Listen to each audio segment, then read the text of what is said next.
नमस्कार. हॅलो 24 तासमध्ये मी मधुरा तुमचं मनापासून स्वागत करते. या कार्यक्रमात आपण विविध विषयांवर चर्चा करत असतो आणि आज आपण शैक्षणिक विषयावर चर्चा करणार आहोत. नीट जेईच्या तयारीचा दैनंदिनचा लातूर पॅटर्न ह्याविषयी आपल्याला मार्गदर्शन करण्यासाठी आमच्या स्टुडिओमध्ये आलेले आहेत या विषयातील तज्ज्ञ आणि दयानंद सायन्स कॉलेज लातूरचे प्राचार्य जयप्रकाश दरगड आणि डॉक्टर मिलिंद माने. विषयाला सुरुवात करण्यापूर्वी मी दोन्ही तज्ज्ञांचं आमच्या स्टुडिओमध्ये स्वागत करते. नमस्कार सर. नमस्कार. नमस्कार. प्राचार्य जयप्रकाश दरगड सर हे गेल्या 10 वर्षांपेक्षाही अधिक काळ प्राचार्य पदावरती कार्यरत आहेत. स्वामी रामानंद तीर्थ विद्यापीठाचा आदर्श प्राचार्य पुरस्काराने त्यांना सन्मानित करण्यात आलेला आहे. कॉलेज विथ पोटेन्शियल एक्सलन्स सारख्या अन्य शाहू फुले आंबेडकर पुरस्कार, आदर्श महाविद्यालय पुरस्कार असे विविध पुरस्कार त्यांनी मिळवून देण्यात मोलाचं योगदान दिले. प्राचार्य दरगड सरांनी वेगवेगळे 30 शोध निबंध प्रकाशित केलेले आहेत. अनेक देशांमध्ये संशोधन कार्यासाठी त्यांनी प्रवासही केलाय. तर डॉक्टर मिलिंद माने यांची थोडक्यात ओळख सांगायची झाल्यास गेल्या 3 वर्षांपासून पर्यवेक्षक म्हणून ते आपली जबाबदारी व्यवस्थितपणे पार पाडतायत. प्रशासकीय जबाबदारीबरोबरच बॉटनी विषयाचं अध्यापनही ते करत आहेत. वनस्पतीशास्त्रात PhD केल्याबद्दल त्यांना गौरवण्यात आलेलं आहे. नियामक, मुख्य नियामक तसंच पेपर सेट इत्यादी महत्त्वाच्या कामांमध्ये त्यांचा सहभाग आहे. नीट परीक्षेसाठी उपयुक्त 4 पुस्तकांचं लेखनही त्यांनी केलंय. राष्ट्रीय बाल विज्ञान परिषदेचे कार्यकारिणी सदस्य म्हणून ते कार्यरत आहेत. चला आज दोन्ही तज्ज्ञांकडून नीट जेईच्या तयारीचा दयानंदचा लातूर पॅटर्न याविषयी आपण विस्तृत चर्चा करूया. लगेचच पुन्हा एकदा स्वागत आहे तुमच्या दोघांचंही.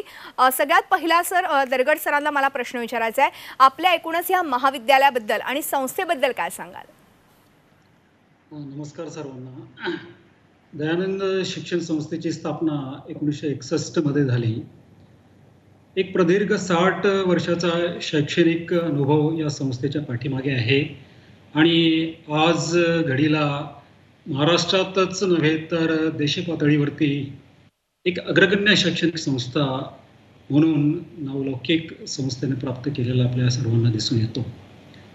अगदी लातूरच्या मध्यवर्ती शहराच्या भागी एकूण 23 एकरच्या विस्तृत परिसरामध्ये दयानंद शिक्षण संस्थेअंतर्गत विविध शाखेचे, विविध अभ्यासक्रमाचे महाविद्यालय या ठिकाणी कार्यरत आहेत आणि त्यापैकीच दयानंद विज्ञान महाविद्यालय हा एक. आज घडीला दयानंद शिक्षण संस्थेअंतर्गत जवळपास 13,000 विद्यार्थी हे शिक्षण घेत आहेत आणि एकट्या दयानंद विज्ञान महाविद्यालयामध्ये जवळपास 4,500 विद्यार्थी, कनिष्ठ विभाग असो, वरिष्ठ विभाग असो, PhD करणारे प्राध्यापक असो किंवा विद्यार्थी असो, असे एकूण 4,500 विद्यार्थी या ठिकाणी शिक्षण घेताना आपल्याला दिसतात. ज्या वेळेस बोर्डाच्या परीक्षेच्या माध्यमाने इंजिनिअरिंग आणि मेडिकलला प्रवेश दिला जायचा त्यावेळेस जवळपास 90च्या दशकामध्ये दयानंद विज्ञान महाविद्यालयाचे 5 विद्यार्थी सातत्याने बोर्डाच्या परीक्षेमध्ये महाराष्ट्रातून प्रथम क्रमांकाने उत्तीर्ण झाले, सातत्याने इन सक्सेसिव्ह इयर्स. आणि त्यावेळेसच खऱ्या अर्थानं लातूर पॅटर्न ऑफ एज्युकेशनला सुरुवात झाली. म्हणजे हा लातूर पॅटर्न ऑफ एज्युकेशन जो आहे खऱ्या अर्थानं सुरुवातीच्या काळापासूनच दयानंद विज्ञान महाविद्यालयाचा ह्या पॅटर्नमध्ये मोलाचं असं सहभाग दयानंद विज्ञान महाविद्यालयाने नोंदविलेला आहे. म्हणजे त्यावेळेस बोर्डाच्या परीक्षेच्या माध्यमाने इंजिनिअरिंग मेडिकलला प्रवेश व्हायचे आणि त्या पॅटर्नप्रमाणे कित्येक विद्यार्थी महाविद्यालयाच्या वतीने ते क्वालिफाय व्हायचे. त्यानंतर CETचा पॅटर्न आला, त्याच्यानंतर JEEचा पॅटर्न आला, त्याच्यानंतर नीटचा पॅटर्न आला, JEE ॲडव्हान्सचा आला. काळानुसार दयानंद विज्ञान महाविद्यालय त्या परीने विद्यार्थ्यांची चांगली तयारी करून जास्तीत जास्त विद्यार्थी हे इंजिनिअरिंग आणि मेडिकलला कसे प्रवेशित होतील किंवा क्वालिफाय होतील ह्या दृष्टिकोनातून चांगलं नियोजन आणि त्या प्रकारचं एक पॅटर्न हे तयार केलेला आपल्याला दिसून येतो. आणि त्या धर्तीवरतीच आजचा जो काही विषय आपण दिलेला आहे दयानंदचा JEE आणि नीटचा नवीन पॅटर्न त्या संदर्भातच आपण या ठिकाणी चर्चा करणार आहोत. अगदी. अर्थातच ह्या सगळ्या पॅटर्न विषयी तर मला जाणून घ्यायचंच आहे दरगड सर. मात्र आता मी माने सरांकडे जाते. माने सर, तुमचं खूप खूप स्वागत आहे हॅलो 24 तासमध्ये. तुम्हाला पहिला प्रश्न हा विचारायचा आहे की इंटिग्रेटेड प्रोग्राम नेमका काय असतो आणि त्याचा नेमका मुलांना काय फायदा होतो? हा मॅडम, दयानंद शिक्षण संस्थेतर्फे हा इंटिग्रेटेड प्रोग्राम राबवला जातो. बरं. यासाठी 10वी परीक्षा दिलेले विद्यार्थी यासाठी क्वालिफाईड असतात. संपूर्ण महाराष्ट्रामधनं हे विद्यार्थी आमच्या DSAT ह्या ॲपवरती आणि महाविद्यालयाच्या वेबसाईटवरती या परीक्षेसाठी रजिस्ट्रेशन करतात. रजिस्ट्रेशन केलेल्या ह्या विद्यार्थ्यांची आम्ही मग स्क्रीनिंग टेस्ट घेतो. ही स्क्रीनिंग टेस्ट यावर्षी आम्ही 6 मेला घेणार आहोत. बरं. त्यासाठी रजिस्ट्रेशन विद्यार्थ्यांना 3 मे पर्यंत करायचं आहे. 4 मेला आम्ही डेमो एक्झामिनेशन घेणार आहोत. त्यानंतर या स्क्रीनिंग टेस्टमधनं आम्ही हे विद्यार्थी 11वी ॲडमिशनसाठी ह्या इंटिग्रेट अभ्यासक्रमाच्या टीचिंगसाठी आम्ही त्यांना सिलेक्ट करतो. बरं. अर्थात हे सिलेक्शन मेरिट वाईज असतं. त्यांच्या गुणवत्तेवरती आम्ही हे विद्यार्थी सिलेक्ट करतो. त्यामुळं हे विद्यार्थी CBSE आणि स्टेट बोर्ड ह्या दोन्ही अभ्यासक्रमाचे असतात. आणि या दोन्ही अभ्यासक्रमासाठी आपण अशा वेगवेगळ्या परीक्षा घेत असतो. CBSEचा क्वेश्चन पेपर वेगळा असतो आणि स्टेट बोर्डाचा पेपर वेगळा असतो. या विद्यार्थ्यांमधनं आम्ही नीटसाठी, JEE साठी आणि CET साठी प्रवेश देत असतो. बरं. नीटसाठी जे विद्यार्थी प्रवेश घेतात त्या विद्यार्थ्यांना फिजिक्स, केमिस्ट्री आणि बायोलॉजी या विषयांची परीक्षा द्यायची असते. आणि JEE साठी जे विद्यार्थी परीक्षा देणार आहेत त्या विद्यार्थ्यांना फिजिक्स, केमिस्ट्री आणि मॅथ या विषयाची परीक्षा द्यायची असते. बरं. असे एकंदरीत JEE, CET आणि नीट या 3 अभ्यासक्रमासाठी आम्ही विद्यार्थी निवडतो. निवडलेल्या विद्यार्थ्यांचे क्लासेस आता 24 मे पासून आम्ही स्टार्ट करणार आहोत, सुरुवात करणार आहोत. बरं. या विद्यार्थ्यांचा अभ्यासक्रम हा 24 मे पासूनच सुरुवात होतो. म्हणजे निकाल 10वीचा निकाल लागण्यापूर्वीच. त्यामुळं जवळपास 2 ते 2.5 महिन्याचा कालावधी या विद्यार्थ्यांना मिळतो. आणि 2.5 महिने हे अभ्यासक्रमामध्ये पुढे असतात रेग्युलर विद्यार्थ्यापेक्षा. बरं. तरी पण या विद्यार्थ्याकडनं आणि रेग्युलर विद्यार्थ्याकडनं आम्ही तेवढीच फीस आकारतो. फीस स्वीकारली जाते. फी मध्ये कुठलाही आम्ही बदल करत नाही. आणि 2 महिने अगोदर ह्या विद्यार्थ्यांचा अभ्यासक्रम संपल्यामुळं त्यांना भरपूर सराव परीक्षा मिळतात. तसेच रिव्हिजन क्लासेस त्यांचे आम्ही घेतो. त्यामुळे या मुलांचा अभ्यास परफेक्ट होतो आणि वेल कॉन्फिडन्सनं मुलं हे तयार होतात. आणि याच मुलांकडनं मग आमच्या महाविद्यालयाचा रिझल्ट हा उंचावला जातो. किंवा असं म्हणेन की ह्या निकालामध्ये या विद्यार्थ्यांचा सिंहाचा वाटा असतो. बरं. दरगड सर, कॉलेजतर्फे विद्यार्थ्यांना कोणकोणत्या सुविधा दिल्या जातात त्याविषयी काय सांगाल? खऱ्या अर्थानं JEE, नीट, CET ह्या ज्या काही परीक्षा होत असतात त्या अनुषंगाने महाविद्यालयाकडे सर्व प्रकारच्या शैक्षणिक आणि ज्या काही भौतिक सुविधा असतात त्या सर्व उपलब्ध आहेत. त्या परिपूर्णपणे आम्ही विद्यार्थ्यांना देत असतो. सर्वप्रथम ज्या वर्गखोल्या असतात, सुसज्ज अशा वर्गखोल्या, त्यामध्ये इंटरॅक्टिव्ह स्मार्ट बोर्डची कनेक्टिव्हिटी सर्व वर्गखोल्यामध्ये महाविद्यालयाने केली आहे. आणि सर्व जे काही टीचिंग लर्निंग प्रोसेस ही चालत असते ही स्मार्ट बोर्डवरती चालते. स्मार्ट बोर्डच्या माध्यमाने विद्यार्थ्यांना समजून देणारे जे काही विषय आहेत, चांगल्या प्रकारचे कॉन्सेप्ट त्यांना समजून दिले जातात. छोट्या छोट्या गोष्टी चांगल्या प्रकारे ॲनिमेटेड व्हिडिओच्या माध्यमाने विद्यार्थ्यांना ह्या स्मार्ट बोर्डच्या माध्यमाने आम्ही समजून देण्याचा प्रयत्न करत असतो. त्याचबरोबर कारण हे आपल्याला माहीत आहे की जसं समजा कित्येक विद्यार्थी हे JEE, नीटच्या अभ्यासक्रम शिकण्यासाठी कोटा या ठिकाणी जात असतात. महाराष्ट्रातून नव्हे तर देश पातळीवरून. कोटा या ठिकाणी जो काही केला जातो, जे काही उपक्रम ते राबवले जातात, ते सर्वच्या सर्व उपक्रम या ठिकाणी आम्ही राबवतो. त्या किंबहुना त्या पलीकडेही चांगले इनोव्हेटिव्ह उपक्रम महाविद्यालयाच्या वतीने विद्यार्थ्यासाठी राबवण्याचा आमचा प्रयत्न चालत असतो. सर्वात महत्त्वाची बाब म्हणजे ह्या ज्या काही परीक्षा होत असतात त्या MCQ बेस्ड पॅटर्नवरती असतात. वस्तुनिष्ठ जे प्रश्न आहे त्यावरती प्रश्नपत्रिका ही तयार होत असते.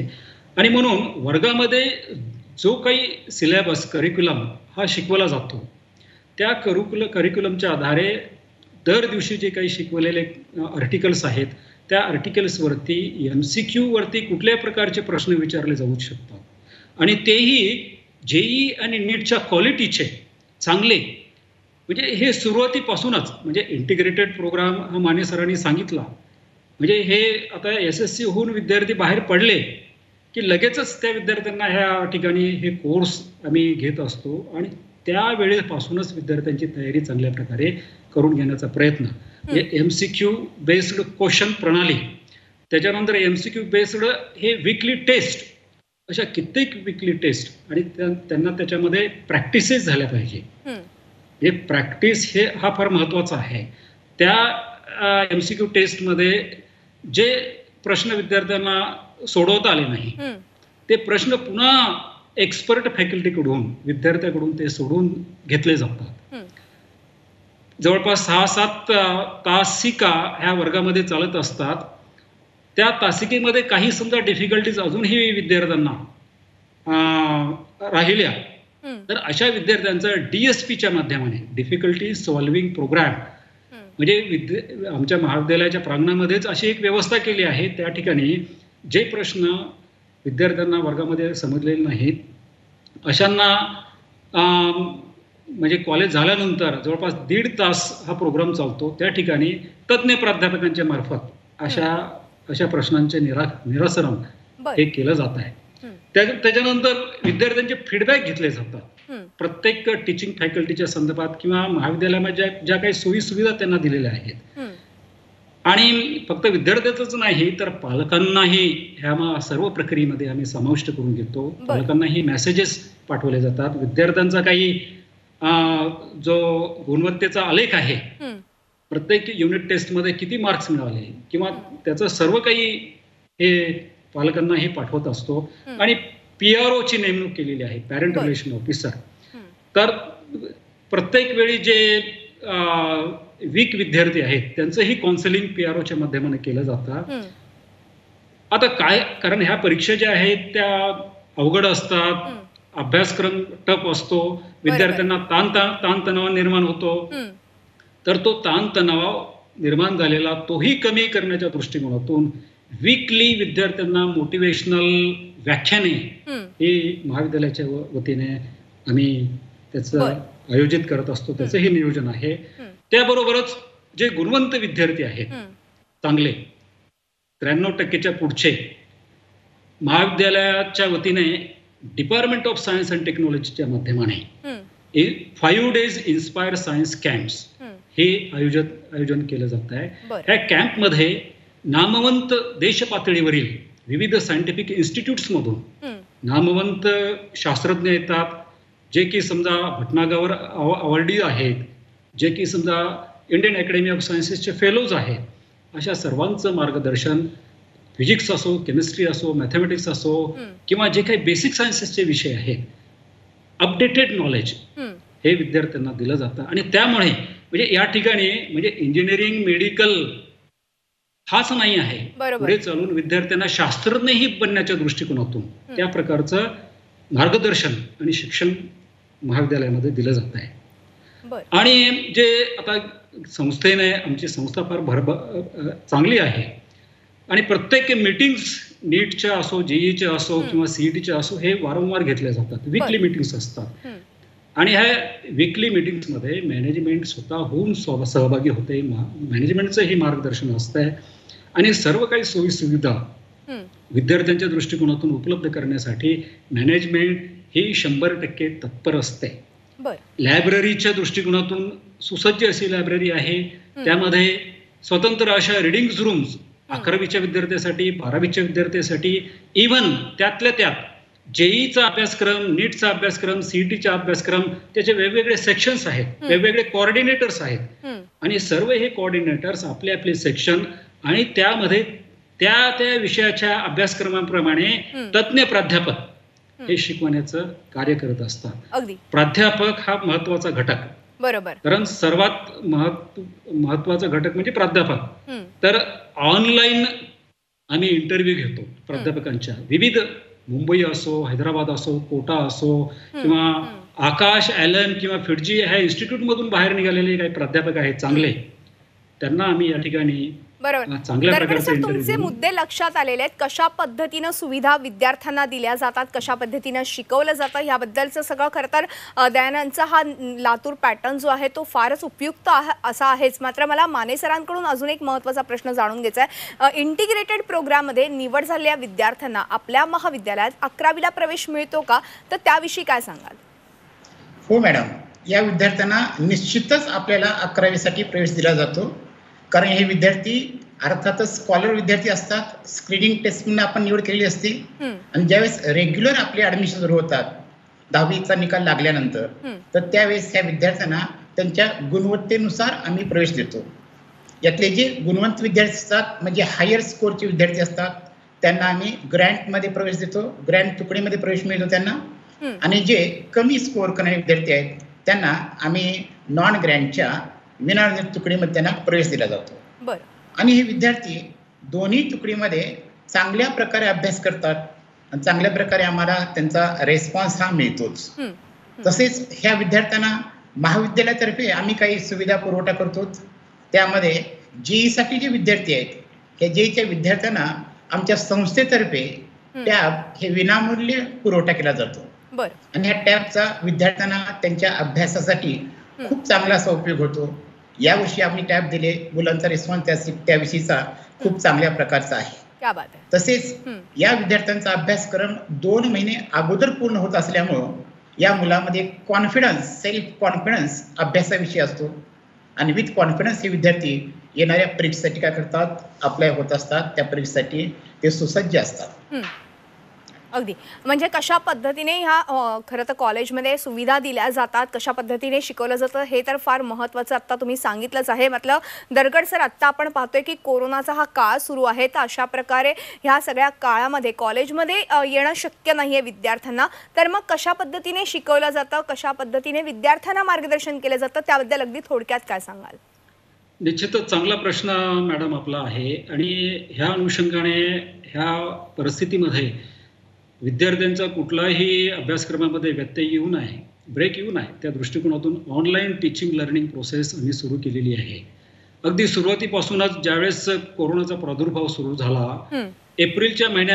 गेल्या एप्रिलच्या महिन्यामध्ये ही प्रोसेस, आणि मला या ठिकाणी अभिमानानं सांगावंसं वाटतं आहे की महाराष्ट्रातून पहिलाच आमचा उपक्रम ऑनलाईन टीचिंग लर्निंग प्रोसेसचा, आणि ह्याचा उल्लेखही माननीय शिक्षण मंत्र्यांनी आपल्या लाईव्ह भाषणामध्ये दयानंद शिक्षण संस्थेचा उल्लेख केला. आणि ह्या प्रकारे ऑनलाईन टीचिंग लर्निंग प्रोसेस सर्व महाविद्यालयांनी सुरू करावी असंही त्यांनी त्या आपल्या लाईव्ह भाषणामध्ये सांगितलं.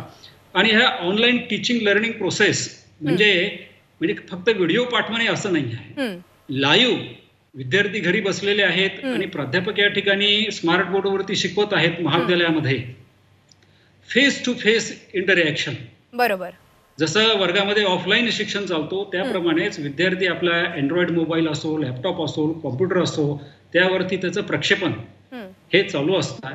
आणि त्या ठिकाणी विद्यार्थ्यांना कुठल्याही प्रकारच्या शंका असल्या तरी तो विद्यार्थी त्या ठिकाणाहून विचारून प्राध्यापक त्या शंकेचं तात्काळ निराकरण करत असतो. कारण सुरुवातीच्या काळामध्ये इतर महाविद्यालयांचं आम्ही पाहिलं की व्हिडिओ पाठवणे किंवा ते व्हिडिओ प्रक्षेपित करणे त्या प्रकारचं आम्ही कुठलंही न करता live online teaching learning process आणि त्याला लागणारी सर्व जी काही व्यवस्था आहे, 100 Mbps ची आमच्याकडे इंटरनेटची लीज्ड लाईन ही कनेक्टिव्हिटी करून घेतली. त्या सर्व यंत्रणा ही चांगल्या प्रकारे सांभाळण्यासाठी तज्ञ इंजिनियर्सची नेमणूक करून घेतली. कुठल्याही प्रकारचं विद्यार्थ्यांना व्यत्यय येऊ नये. आणि हे जे काही ऑनलाईन टीचिंग लर्निंग आम्ही घेतो असतो त्याचं रेकॉर्डिंग केलं जातं. जे विद्यार्थी बाय चान्स अब्सेंट आहेत त्या विद्यार्थ्यांना त्या रेकॉर्डिंगची लिंक पाठवली जाते, त्याची व्हिडिओही आम्ही प्रक्षेपित करत असतो. तर ही सर्व व्यवस्था आज तागायत चांगल्या प्रकारे आमच्याकडे चालू आहे. दरगड सर, अगदी फार महत्त्वाचे मुद्दे तुम्ही सांगितले, महत्त्वाची खरं तर माहिती देखील दिलेली. एक शेवटचा प्रश्न मला माने सरांना विचारायचा आहे. माने सर, 10 पॉइंट्स प्रोग्राम राबवण्याबाबत काय सांगाल अगदी थोडक्यात? छान प्रश्न विचारलात मॅडम.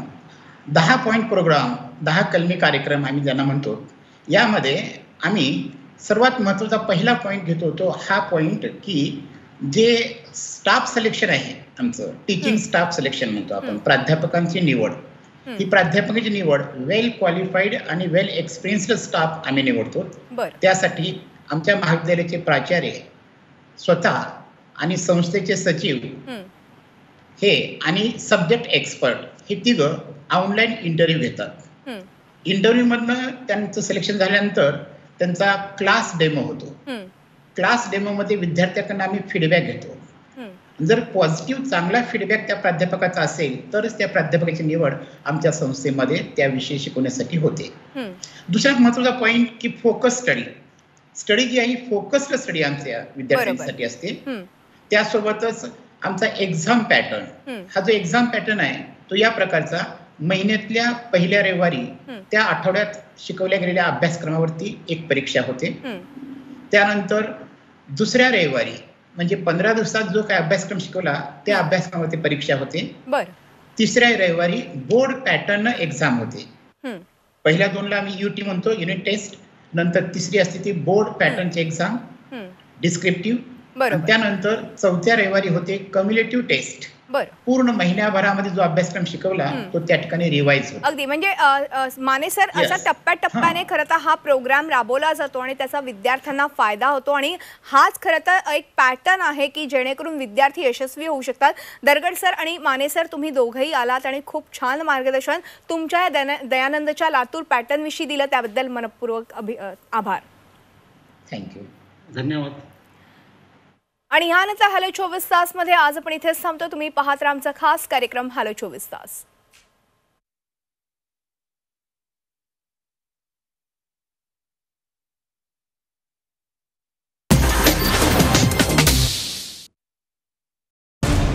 मराठ्यांची तळपती तलवार म्हणजे